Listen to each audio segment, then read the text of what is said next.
आमदार रोहित पवारांची उद्या ईडी चौकशी. पक्षशक्ती प्रदर्शनाच्या तयारीमध्ये चौकशी संपेपर्यंत शरद पवार दिवसभर कार्यालयात थांबणार तर सुप्रिया सुळे ईडी कार्यालयात सोडायला जाणार. सुडाचं राजकारण बघता सर्वच यंत्रणांवरती सरकारचा दबाव आहे. दबावाखाली माझ्यावर ईडीनं चुकीची कारवाई केल्यास घाबरून जाऊ नका. ईडी अधिकाऱ्यांना यापूर्वी सहकार्य केलं तसंच आताही करणार. ईडी चौकशीबाबत रोहित पवारांची प्रतिक्रिया.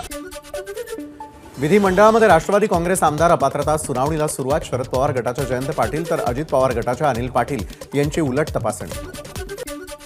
ठाकरे गटाचे आमदार रवींद्र वायकर यांची आज ईडी चौकशी. वायकर यांच्या वकिलांनी पुन्हा मुदत मागितल्याची माहिती. मुंबईतील हॉटेलच्या बांधकामात 500 कोटींच्या घोटाळ्याचा आरोप. रवींद्र वायकर यांचा गॉडफादर उद्धव ठाकरे. रवींद्र वायकर यांचा बळी दिला जातोय. रवींद्र वायकर यांच्या ईडी चौकशीवरून नितेश राणेंची उद्धव ठाकरेंवर टीका. मनोज जरांगेंच्या आंदोलनाच्या पार्श्वभूमीवर ओबीसी समाज आक्रमक. मराठा समाजाबाबत दबावात येऊन सरकारनं काही निर्णय घेतला तर ओबीसींच्या 400 जाती मुंबईकडे कूच करतील. ओबीसी नेत्यांचा इशारा. मनोज जरांगेंच्या मराठा आरक्षण यात्रेचा आज चौथा दिवस. चर्चेसाठी दारं खुली असल्याचा जरांगेंचा पुनरुच्चार. पुणे जिल्ह्यामधील रांजणगावमधून मनोज जरांगेंची आरक्षण यात्रा निघणार. रांजणगावामध्ये 2 क्विंटल फुलांचा हार घालून जरांगेंचं स्वागत. चंदननगर खराडी बायपास इथे यात्रेचा मुक्काम असणार. मराठा समाजाचा राज्य मागासवर्ग आयोगाचं आजपासून सर्वेक्षण. 23 ते 31 जानेवारी दरम्यान 36 जिल्हे, 27 महापालिका आणि 7 कॅन्टॉन्मेंट बोर्डमध्ये सर्वेक्षण होणार. मराठवाड्यामध्ये मराठा सर्वेक्षणाला सुरुवात. जिल्ह्यामध्ये जवळपास 4 लाख कुटुंबांचं सर्वेक्षण करण्याची शक्यता. 31 जानेवारीपर्यंत सर्वेक्षण पूर्ण करण्याचे प्रशासनाचे आदेश. हिंगोलीमध्ये मराठा समाजाच्या सर्वेक्षणाला सुरुवात. हिंगोली जिल्ह्यामध्ये 3590 प्रगणक आणि 192 पर्यवेक्षकांची नियुक्ती. 183 प्रश्नांच्या माध्यमातून होणार सर्वेक्षण.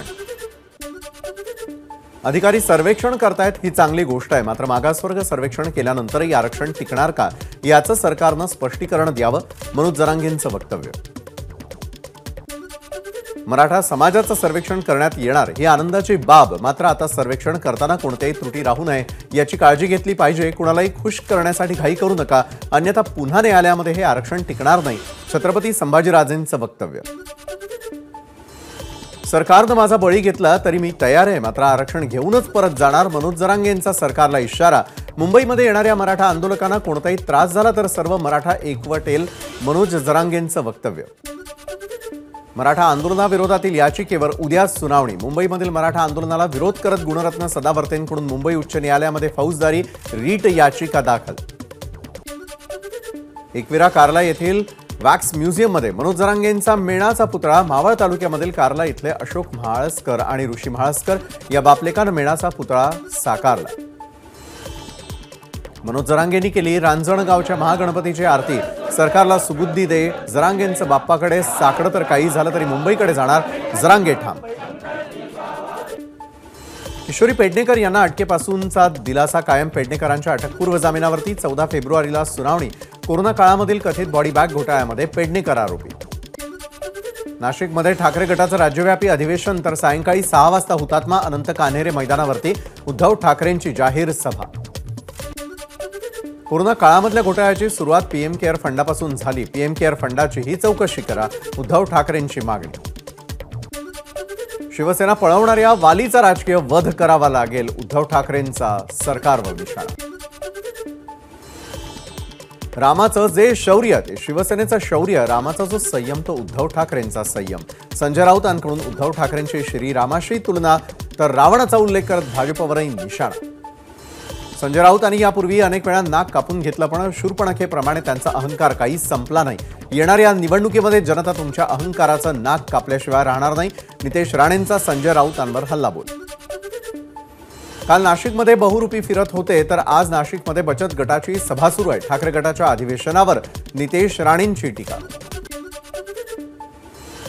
1994 मध्ये याच पवित्र भूमीमध्ये अधिवेशन झालेलं होतं आणि त्यानंतर शिवसेनेची सत्ता आली. आता भाजप आमच्या सोबत नाही, पण अधिवेशनानंतर महाविकास आघाडीची सत्ता येणार. चिन्ह नसलं तरी बाळासाहेबांचे विचार आमच्या सोबत आहेत. भास्कर जाधवांचं वक्तव्य.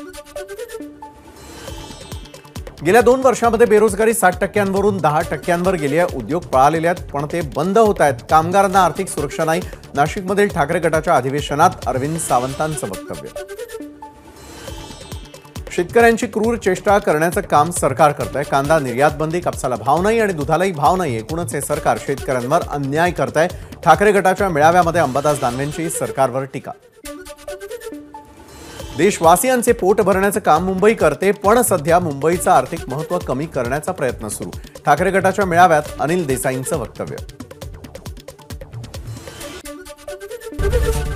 एबीपी माझा, उघडा डोळे बघा नीट.